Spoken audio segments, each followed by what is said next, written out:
Oops, huwag kang kukurap. Pagbastan mo lang mabuti yung green eye sa harap ng screen mo. At kahit ano pa man yung ginagawa mo, ay wag na wag kang kukurap. At dapat ay nakafocus ka lang dun sa pinakamata sa gitna. At mamaya ay may makikita kang kakaiba kapag tumingin ka sa mga walls, sa kamay mo, at sa paligid mo. Lahat ay lumalaki, lumiliit at na-stretch. Napakaramdam mo ay para kang nasa panaginip.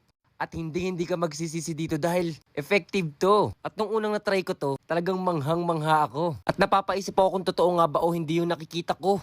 Kaya mag-focus ka lang dito sa mata na to, sa kulay green sa gitna. At mga ilang segundo, ay malapit na tayong matapos. At kapag natapos mong tingnan to, ay lahat na makikita mo mga ilang segundo, ay parang mga gumagalaw ng kusa. Ready na ba kayo? 5, 4, 3, 2, 1... At ngayon ay tumingin na kayo sa paligid nyo, sa kamay nyo at lahat ay lumalaki at na-stretch. Effective ba? Share nyo na!